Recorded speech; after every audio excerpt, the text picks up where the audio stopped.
Bismillahirrahmanirrahim. Alhamdulillahirabbil alamin. Wassalatu wassalamu ala sayyidil mursalin wa ala alihi wa sahbihi ajma'in. Kita sambung lagi mudzakarah kitab Matan Safinatun Najah dan telah kita sampai pada perbahasan yusannu raf'ul yadaini fi arba'ati mawadhi'ah. Pada perbahasan tempat-tempat yang disunatkan untuk kita mengangkat yadain, tangan kita, iaitu kaf. Kita punya tapak tangan. Disunatkan pada 4 tempat kita angkat kedua tangan. Adapun angkat satu tangan hukumnya makruh. Yang pertama, inda takbiratul ihram, ketika mana kita bertakbir takbiratul ihram, Allahu akbar. Caranya ialah kita sebut tangan kita terus angkat, Allahu akbar. Bila bar, tangan kita dah ada di perut ni lah. Itu cara yang paling sempurna. Adapun untuk mendapat aslus sunnah, semata-mata sunnah, maknanya pahala tidak penuh, memadai kita angkat dengan gaya yang pelbagai. Allahu akbar, Allahu akbar, Allahu akbar, Allahu akbar. Boleh belaka. Dah dapat dah pahala. Cuma kesempurnaan pahala mestilah begini. Allah, bila terus kita angkat, Allahu akbar. Bila bar, tangan dah di sini. Jadi permulaan permulaan angkat. Perakhiran bar tak. Daripada Allahu akbar, tangan kita dah di sini. Jadi awal dengan awal, akhir dengan akhir.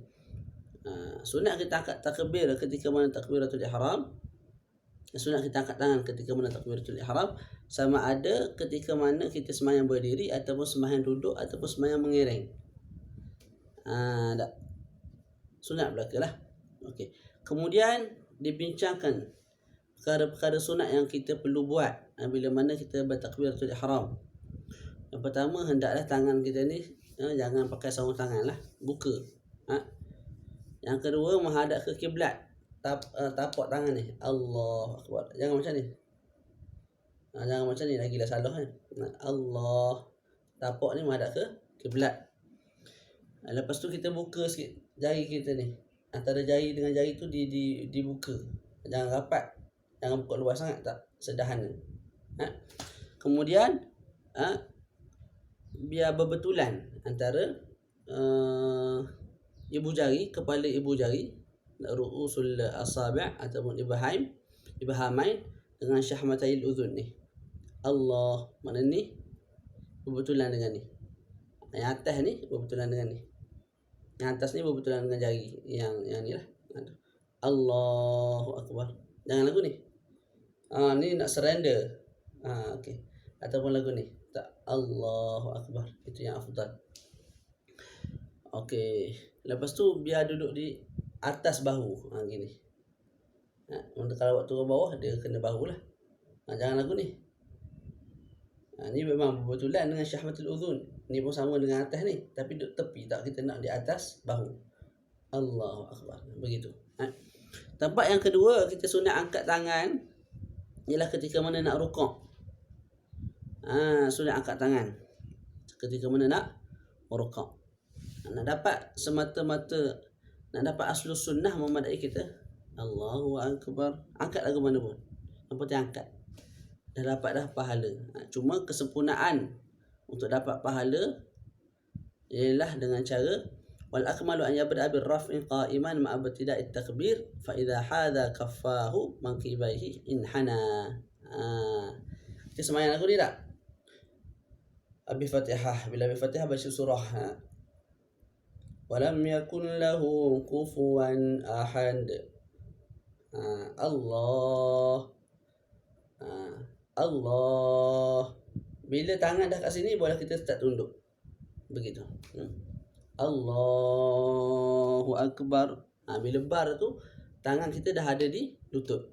Jadi bar berbetulan dengan tangan di lutut. Macam mana saya ulang macam ni. Allah. Tangan dekat di atas ni boleh kita start tunduk untuk rukuk. Allahu akbar. Bila bar, tangan kita dah ada di lutut kita. Begitu. Okey, wa indal i'tidal, yang seterusnya ketiga, tempat yang ketiga ialah ketika mana kita i'tidal. Sunat juga kita angkat tangan.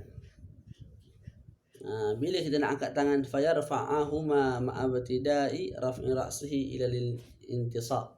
Wa idza intasab arsala yadayhi.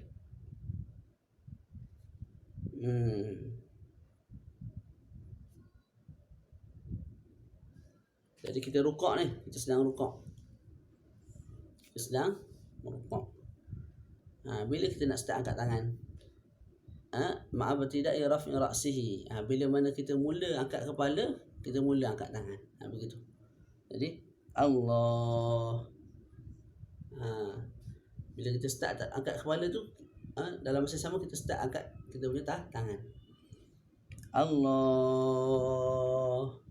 Bila dah berdiri tegak, baru dah lepas. Macam ni. Allahu Akbar.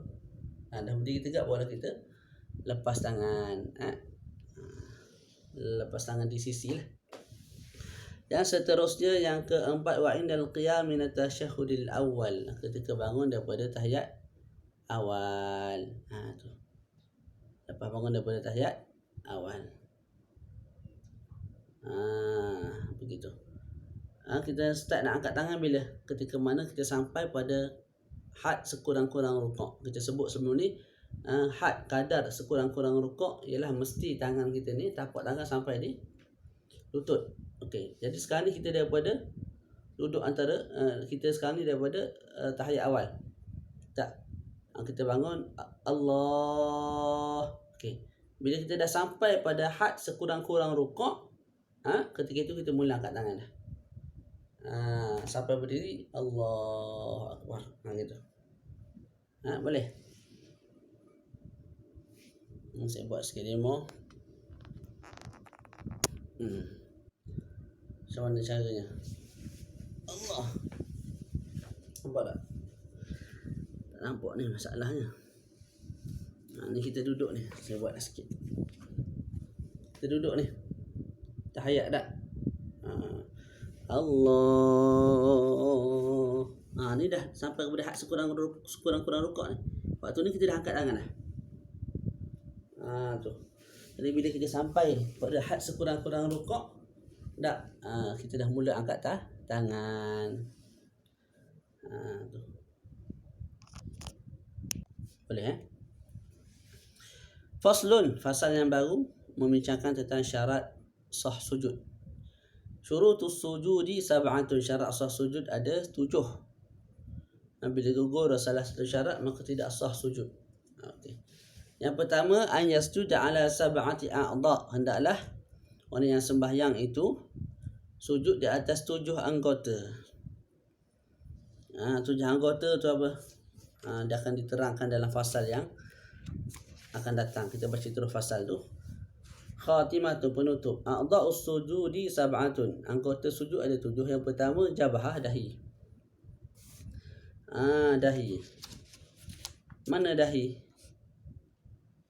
Dahi ialah ma baina sudghaihi ulan wa ma baina sya'ri ra'si wa sya'ri hajibaini ardan. Dahi ialah antara suduk. Ini sudugun kita panggil tepi ni. Ini sudugun.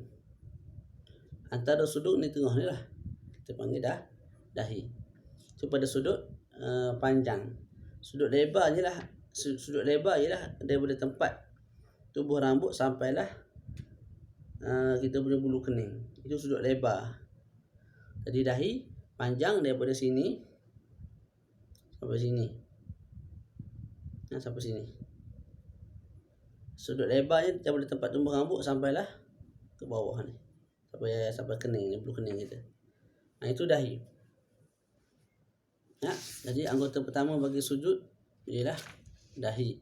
Yang kedua, butunil asabi'i al-kaffain. Tapak tangan ni. Tapak jari-jari. Tapak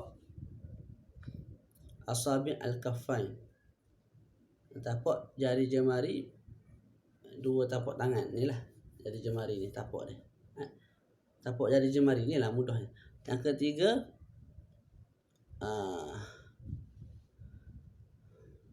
Itu dua dah. Sebab kaf ni satu, ni dua. Jadi tiga lah. Tadi jabhah, tu tapak tangan, lepas tu tapak tangan ni. Jadi dah tiga. Lepas tu rukbatan, dua lutut. Jadi apa? 5. Lepas tu tapak bagi kaki. Tapak kaki ni maksud dia tapak jari kaki, tapak jari kaki. Tak.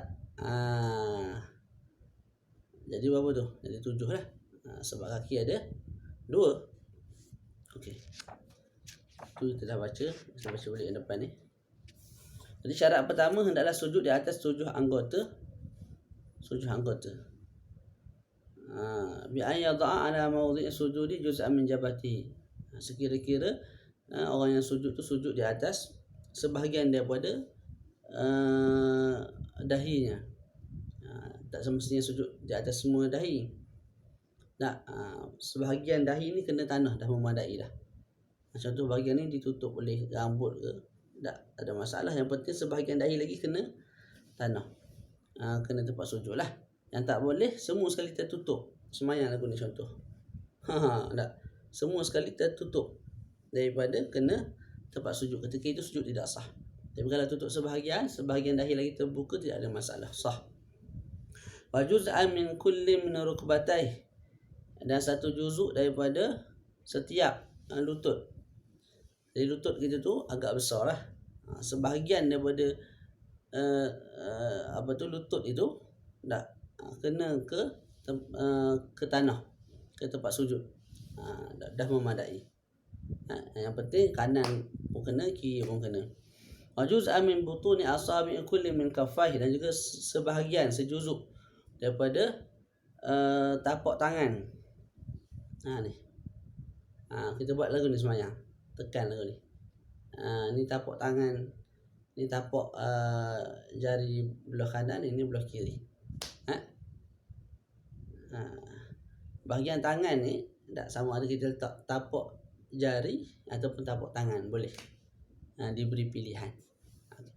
Wa juz'an min butuni asabi'i kullin min rijlaih. Kaki tapak jari. Tapak jari tak boleh letak tapak kaki, kena tapak jari. Tapak jari kaki. Jari kaki kita ada 5 tak?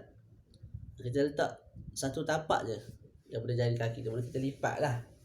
Lipat biar tapak tu kena ke tanah, kena ke lantai. Tu dah memadai. Kalau semua sekali tak kena, contoh kita semayang tegak lagu ni, jari kita, ataupun kita lipat lagu ni, tak boleh. Mesti kita lipat lagu ni, sekira-kira tapak kaki tu kena ke lantai, barulah sah. Lepas tu disunatkan bila mana kita nak turun sujud tu, kita letak apa dulu? Kita letak kita punya lutut dulu. Lepas tu tangan, 2 tangan. Lepas tu barulah letak jabhah, kita punya dahi. Dahi dengan hidung sekali lah, serentak. Jangan letak dahi lepas tu baru letak hidung, ataupun letak hidung lepas tu letak dahi tak. Kita turun, kita letak apa dia? Kita jatuhkan dulu kita punya lutut, 2 lutut, kemudian 2 tangan, kemudian dahi. Syarat seterusnya wa antakuna jabhatu maksyufatan, hendaklah jabhah, iaitu Allahumma salli ala Muhammad. Apa tadi? Dahinya terbuka. Dahi mesti terbuka. Tak boleh kalau dahi tidak terbuka, mesti terbuka.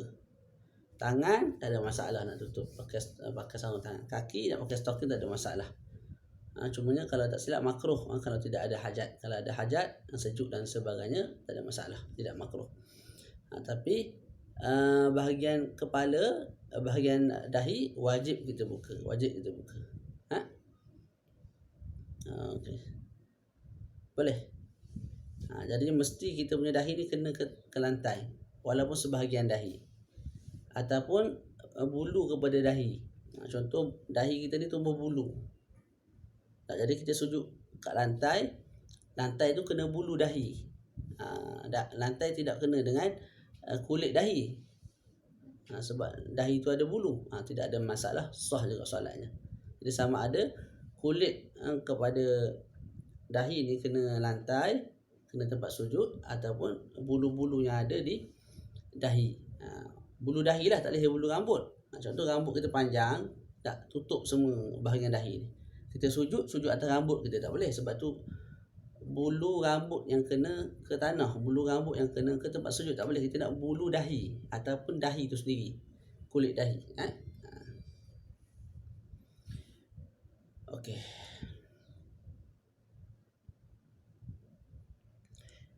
Kemudian disebut ayukrahu kashfu ma ada ma yajibu satruhu min ar-rukbatain. Makruh kita buka bahagian yang tidak wajib ditutup daripada dua lutut. Lutut kita sebut sebelum ni bukan aurat, sebab aurat ialah antara pusat dan lutut. Jadi lutut dan pusat bukan aurat, cuma wajib juga tutup sebahagian pusat dan lutut. Min babi ma la yatimul wajibu illa bi fa huwa wajibun. Jadi sebahagian lutut kena tutup, sebahagian yang lain tak wajib tutup. Tapi ketika semayang, makruh kita buka sebahagian yang lain yang tidak wajib tutup itu. Makruh kita buka sebahagian yang lain tidak wajib ditutup itu. Ada pun buka sebahagian yang wajib ditutup, waktu tu memang membatalkan solat lah, sebab akan mengundang kepada terbukanya aurat. Tu. Wat tahamulu bi ra'sih. Tu syarat seterusnya.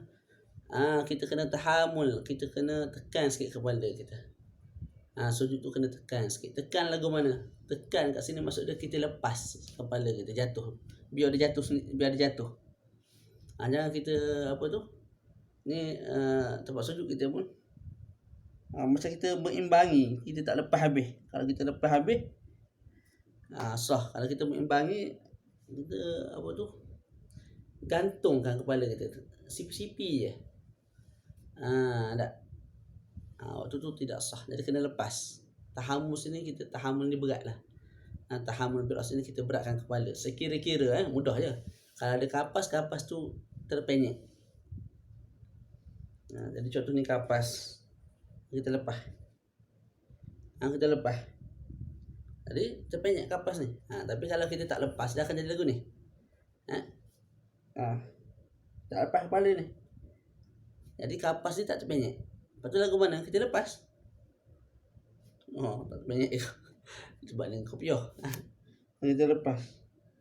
Sampai terpenyek kapas tu. Jadi hanya sekadar kapas. Kalau kita letak kepala, kapas tu jatuh ke bawah, tu dah memadai dah. Mudah ceritanya tak boleh kita gantung kepala kita. Daripada gantung lah. Seolah-olah sipi-sipi lagu tu. Terjemah lagu mana saya pun tak kerti lah. Harap faham lah. Wa alamun huwi li ghairih. Ketika mana kita sujud tu, kita tidak sujud kerana benda lain. Kita turun daripada atas ke bawah tu memang untuk sujud. Jadi kalau contohnya kita i'tidal, sami Allahu liman hamidah, lepas tu kita tumbang sendiri, ataupun orang tolak kat belakang, jadi kita pun terjatuh. Bila terjatuh tu, alang-alang kita kata biarlah sujud tu. Dah kat bawah, sekarang ni dah dekat bawah dah sujud tu. Tak boleh, tidak sah. Sebab apa? Ketika mana kita jatuh tu, niat kita bukan untuk sujud. Kita turun tu bukan untuk sujud. Sama ada sebab orang tolak, ataupun sebab kita nak terjatuh, nak pitam ke lagu mana, tiba-tiba segar balik kat bawah, elok segar balik kat bawah, elok balik kat bawah. Dah dalam keadaan kita dah duduk, baik aku sujud tu. Tak boleh. Mesti kita bangun balik, sujud balik. Berbeza kalau kita memang duduk ni. Tak. Kita memang tunduk, tiba-tiba terjatuh. Waktu tu sah, sebab apa? Kita tunduk tu memang nak sujud. Tiba-tiba datang sakit lah, kemudian tiba-tiba terjatuh ke bawah. Tu sujud tidak ada masalah, sah. Ataupun ketika mana kita i'tidal tu memang niat kita nak sujud, tiba-tiba terjatuh. Tidak ada masalah juga. Berbeza dengan dua gambaran awal. Dua gambaran awal dia i'tidal. Tapi orang tolak. Jadi turun dia tu, menuju dia ke bawah tu bukan sebab nak sujud, sebab orang tolak. Tapi bila dah dekat bawah, dia kata alang-alang baik aku buat apa, aku sujud terus. Dah dekat bawah dah, tak perlu aku nak berdiri balik, sujud balik. Tak boleh, mesti bangun balik, sujud balik. Yang terakhir kita sebut dia i'tidal, dan memang niat dia nak sujud. Tak, tiba-tiba terjatuh ke bawah. Ahlan wa sahlan, boleh sujud terus. Wa an la yasjuda ala syai'in yataharraku biharakatih. Wa an la yasjuda ala syai'in yataharraku biharakatih. Syarat seterusnya, seseorang itu tak boleh sujud di atas sesuatu yang bergerak ketika mana dia bergerak. Mana ridak tak ada. Contohlah saya buat baju anak ni, ada baju anak ni. Contoh tak? Ni kena faham. Mana ridak lah contoh. Saya bergerak ni. Ketika saya tengah semayang, saya rukuk, saya sujud, bergerak tak dengan saya? Ridak ni bergerak lah. Tak? Saya tak boleh sujud atas benda yang bergerak dengan saya ketika mana saya bergerak. Saya semayang ni, bergerak ni. Jadi nak sujud nanti, tak? Kalau ridak ni panjang, tiba-tiba hujung ridak tu saya jatuh ke bawah, saya sujud atas tu. Tidak boleh, tidak boleh, tidak sah. Perempuan dia pakai telekung. Telekung tu, tak, masa dia tengah semayang tu bergerak tak? Dengan dia, bergerak lah. Ketika mana dia rukuk, telekung tu bergerak. Tidak, telekung tu bergerak. Ketika mana sujud, dia tak boleh sujud atas telekung tu. Tak boleh sujud atas telekung.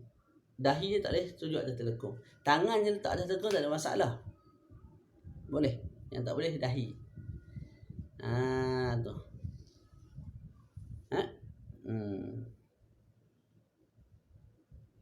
Jadi kalau sujud juga di atas telekung ataupun sujud juga di atas ridak, kalau bagi lelaki ni sengaja buat, keadaan tahu membatalkan salat, maka batal.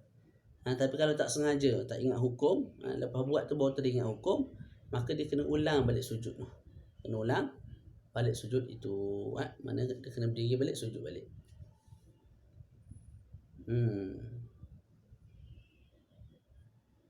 Okey, ada satu masalah yang menjadi khilaf antara Imam Ibn Hajar, Imam Ramli. Apa masalahnya? Ada orang semayang duduk.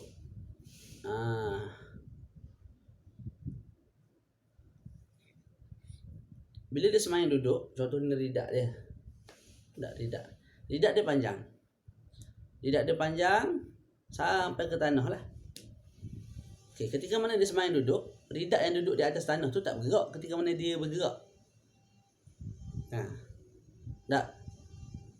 Kita sebut tadi tak boleh sujud di atas perkara yang bergerak ketika mana kita bergerak. Jadi ridaknya panjang. Yang ni memang bergerak ketika mana dia bergerak untuk rukuk, untuk sujud tu. Tak. Tapi Sayyidina Muhammad apa tadi?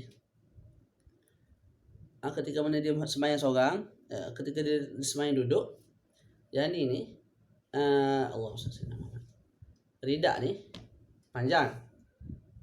Hujung ridak tu duduk di atas bumi. Ketika dia semayang duduk, ridak yang dekat atas bumi tu bergerak tak ketika mana dia sedang duduk, semayang duduk? Tak bergerak lah. Yang bergerak kat sini saja, yang hujung tu tak bergerak.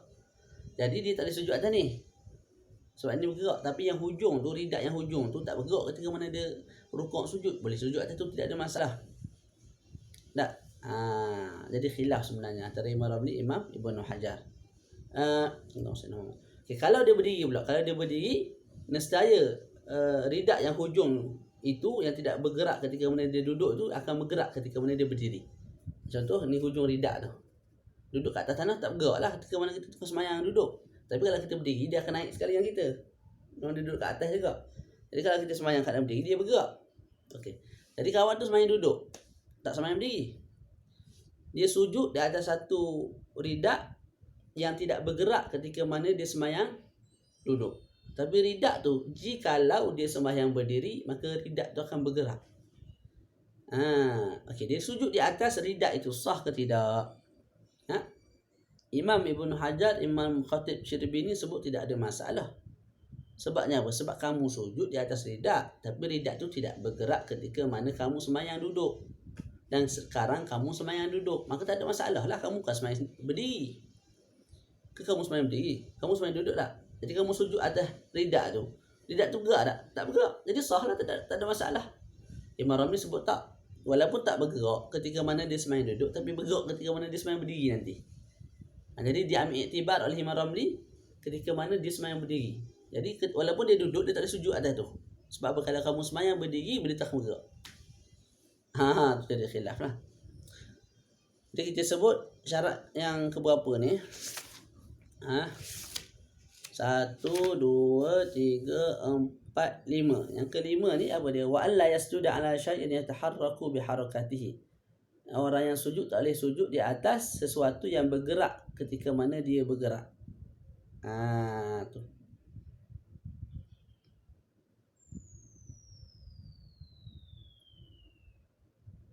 Sesuatu yang bergerak tu pula mesti dia pikul. Tu kita tak sebut. Ni kita pikul.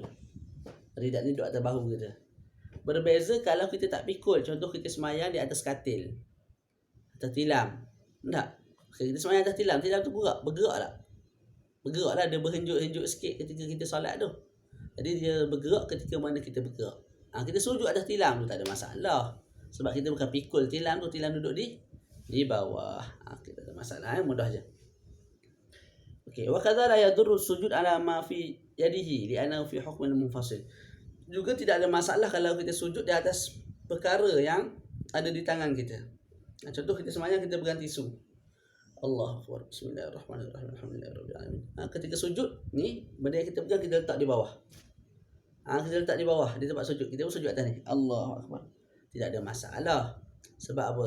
Sebab ketika mana kamu sujud di atas tisu itu, kamu tidak pegang tisu tu lagi. Jadi tisu tidak bersambung dengan kamu. Dan tidak boleh kalau kamu masih pegang tisu tu. Kamu pegang tisu tu, kamu sujud atas tisu tu. Itu tak boleh. Tapi kalau kamu semayang kamu pegang, tapi ketika mana kamu nak sujud kamu letak terpisah daripada juzuk anggota badan kamu sujud di atas tu, tidak ada masalah. Tu.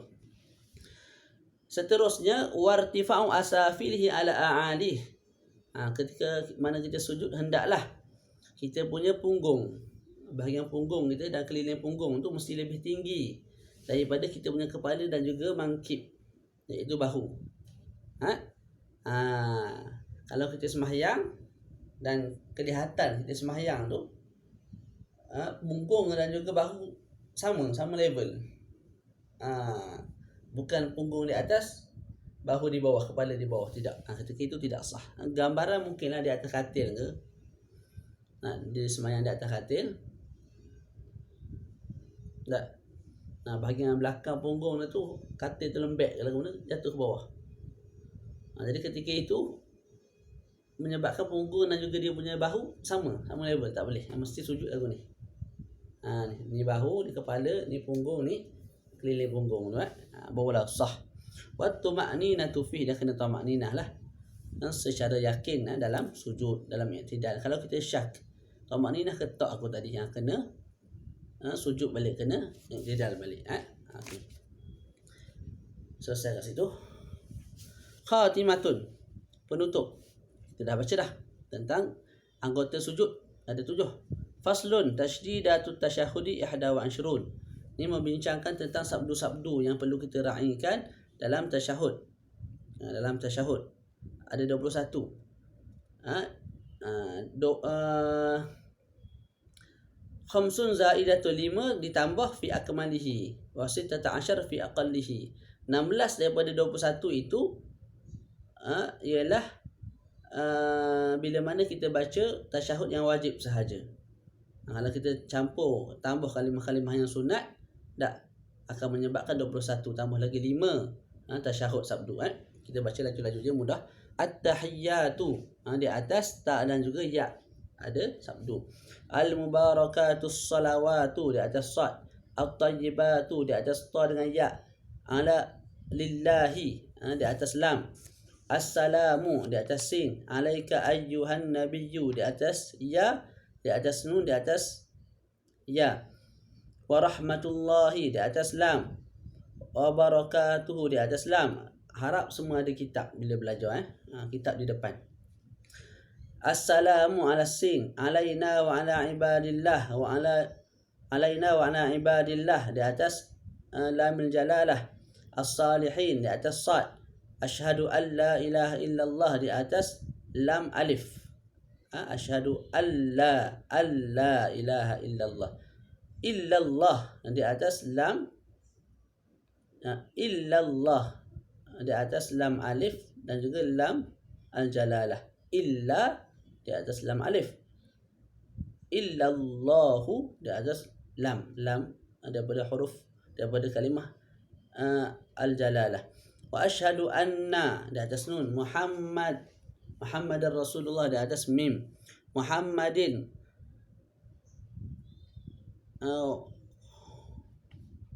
mana ni?